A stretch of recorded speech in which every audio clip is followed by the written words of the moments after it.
Você já se imaginou passando uma noite sozinho nos corredores das ruínas de um castelo medieval? Os antigos castelos franceses são conhecidos por sua imponência e beleza. No passado, serviram como uma fortaleza de reis, rainhas e vassalos. Mas muitas dessas fortificações guardam segredos malditos sobre assassinatos, magia negra e fantasmas. Neste vídeo mostrarei os 5 castelos mais mal-assombrados da França, cada um com uma história sombria e macabra. Esse vídeo foi uma sugestão de Andréia Santos, uma inscrita no canal. Caso você tenha alguma ideia sobre algum vídeo para a gente fazer aqui no canal, é só mandar que a gente vai analisar com carinho. Bom, seguindo com a história.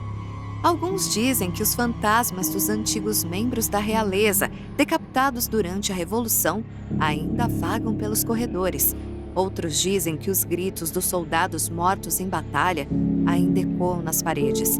Seja qual for a verdade, estes castelos certamente farão você pensar 2 vezes antes de visitá-los. Ou não, se você for corajoso o suficiente para encarar uma aventura como essa. Mas antes de explorar as histórias desses lugares sinistros, onde o medo nunca dorme, não se esqueça de dar seu like, ativar o sininho de notificações e seguir o canal para continuar acompanhando fatos impressionantes. Número 1. O Castelo de Brissac. Construído no alvorecer da Alta Idade Média, em meados do século XI, o Castelo de Brissac foi erguido durante o reinado de Filipe II em comemoração à vitória da guerra contra os ingleses.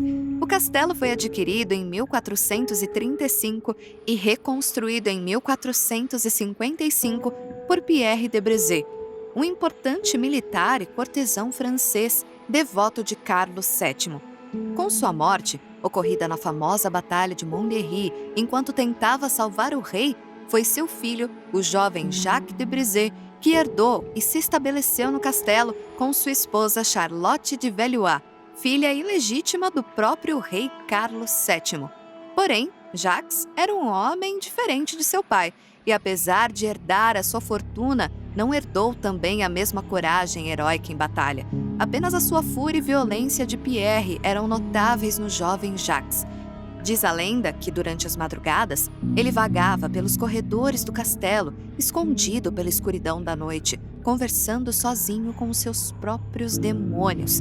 A princesa ilegítima Charlotte, que havia sido obrigada a casar com Jacques devido ao bom relacionamento dos seus pais, não ficava nem um pouco confortável em morar no castelo Brissac com aquele homem, e com o tempo acabou se apaixonando pelo irmão adotivo do marido, Pierre de la Vergne.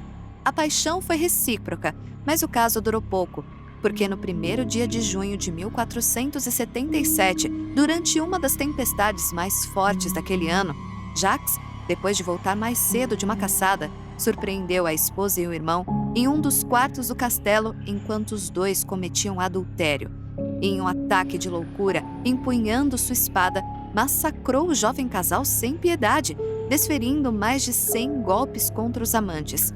Conta-se até hoje que nas noites de tempestade, o vulto de uma mulher pálida chorando de raiva e desespero pode ser visto pelos corredores do castelo de Brissac. Recentemente surgiu o boato que um homem, dizendo ser um dos vigias noturnos do castelo, procurou ajuda psiquiátrica, afirmando que não conseguia mais dormir direito há anos, pois toda vez que fechava os olhos, ouvia o choro do fantasma de uma mulher morta. Quanto ao assassino Jacques, apesar de ter matado um membro da família real, foi apenas sentenciado a 4 anos de prisão, morrendo anos depois de velhice em liberdade. Ou seja, nunca foi punido severamente por seus crimes. No fim da vida, ironicamente, se dedicou à poesia. Publicou 2 longos poemas, um sobre a natureza da caça e outro um trabalho de 50 versos sobre o seu cachorro favorito. No mínimo estranho, não acha? Número 2. O Castelo de Chambord e os Fantasmas dos Soldados. Localizado no Vale de Loire, esse castelo, construído no século XIV, serviu como hospital de campanha durante a Guerra Franco-Prussiana em 1870, uma das mais sangrentas guerras já travadas entre nações até aquele período. O conflito começou com a invasão da Prússia e terminou com a derrota da França e a queda do Império Francês. Como a maioria das guerras, trouxe horror, sangue e destruição para os dois países envolvidos.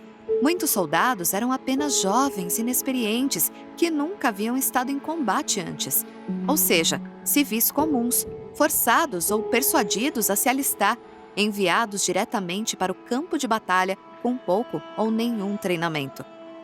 O Castelo de Chambord recebeu muitos feridos durante a guerra, e devido à sua arquitetura com espaços amplos, conta-se que os gritos de dor e desespero dos soldados atravessavam as paredes e alcançavam quem por perto passava.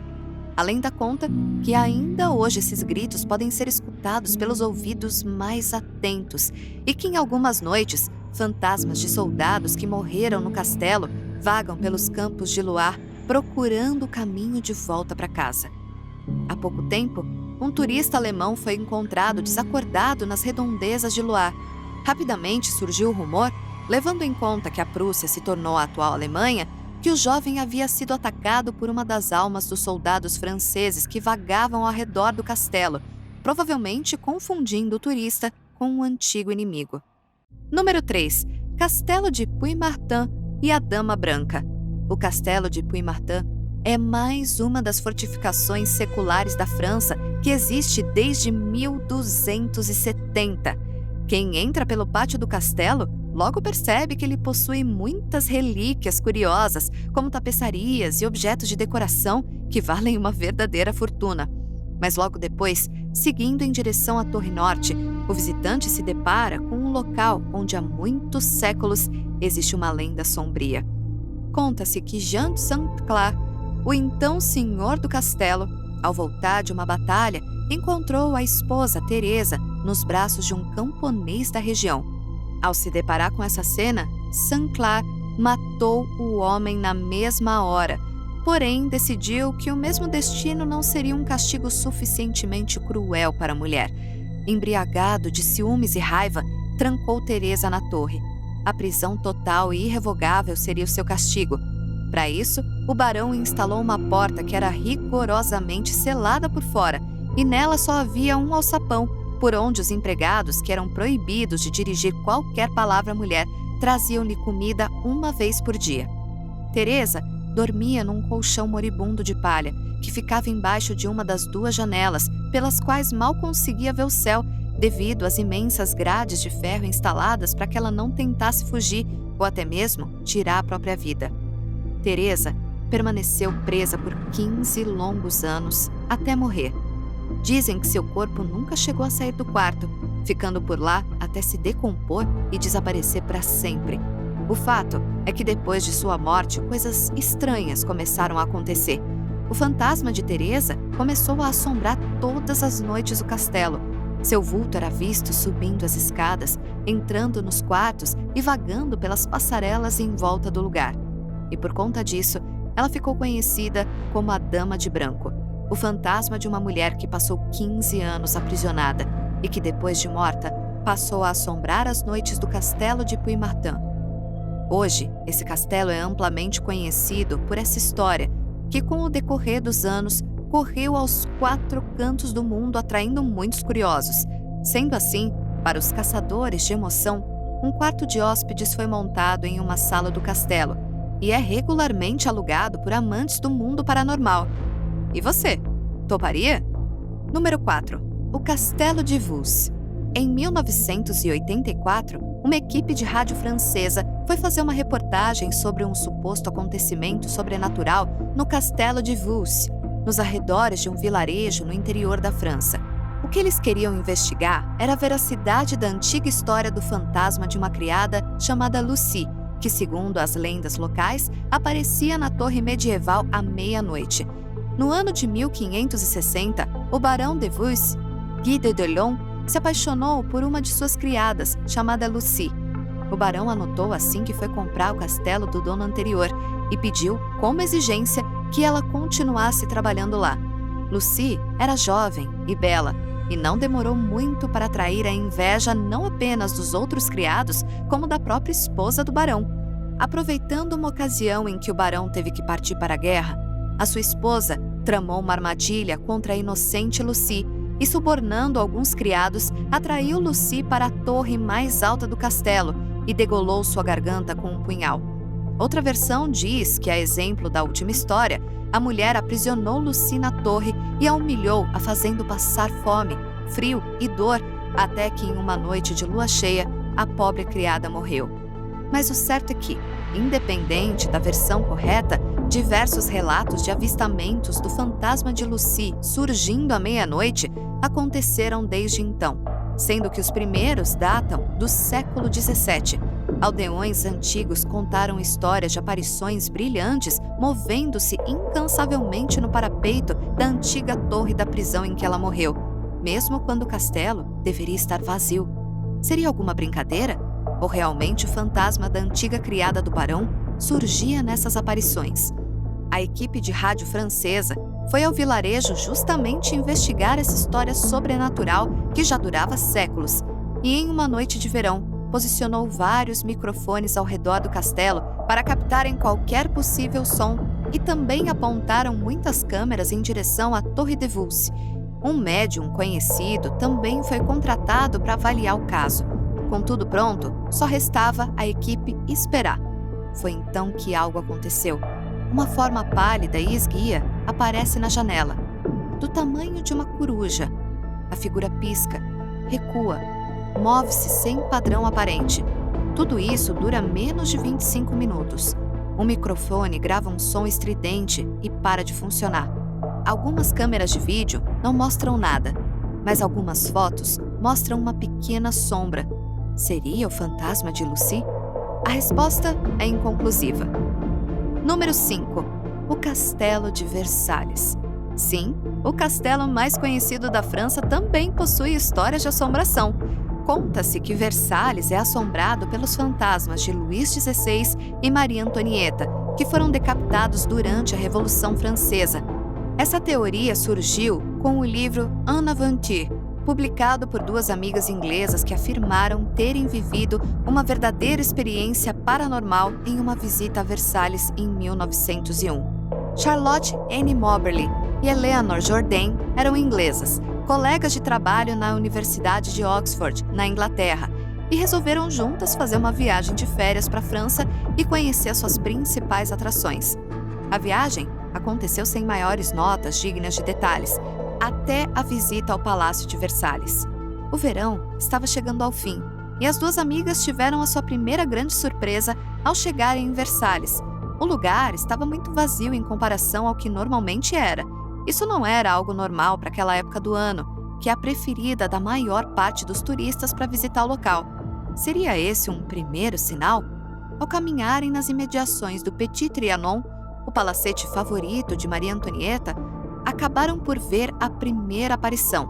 Dois homens com chapéus de 3 pontas, vestidos como soldados da Guerra Suíça, os mesmos que tomavam conta do castelo antes da revolução que mataria Maria Antonieta e Luís XVI. As amigas, percebendo que alguma coisa estava errada, trataram de sair logo dali. Mais tarde, Eleanor, sobre o que sentiu neste momento, escreveu em seu livro, abre aspas, comecei a sentir como se estivesse caminhando durante o sono. O pesaroso sonho era opressivo. Finalmente, chegamos a um caminho que cruzava o nosso e vimos diante de nós um edifício composto por algumas colunas cobertas e recuadas. Sentado nos degraus, estava um homem com uma capa preta pesada em volta dos ombros e usando um chapéu desleixado.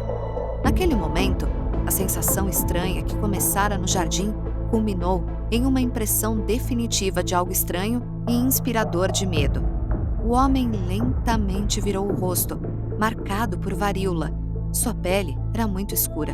A expressão era muito má e, no entanto, invisível. Senti uma repugnância ao ver ele. Fecha aspas. Quem era esse homem? Será que elas estariam vendo aparições de fantasmas da antiga corte francesa? As duas mulheres ainda afirmam terem visto outras duas aparições. Primeiro, a de um homem, que falava uma língua que elas não conheciam, mas que, com algum esforço, conseguiu informar a elas um atalho para que as duas conseguissem sair de lá mais rápido, evitando passar diante do homem de capa preta. Depois, quando estavam quase saindo do Jardim de Versalhes, viram de longe uma mulher jovem e bonita, com cabelos loiros e cacheados, sentada em um banco com uma aparência sombria. Para as duas amigas, não havia dúvida. Aquela mulher só poderia ser uma pessoa: Maria Antonieta. Uma sensação inexplicável de angústia e desespero tomou conta das duas amigas, que finalmente conseguiram sair de Versalhes. Muitos dias transcorreram, até que elas finalmente tiveram calma para conversar sobre os estranhos eventos daquela tarde e decidiram juntas investigar a fundo o que havia acontecido. Por exemplo, pelas suas pesquisas, descobriram que aquele homem de capa preta provavelmente era o Conde de Vaudreuil, um dos principais articuladores da traição da rainha.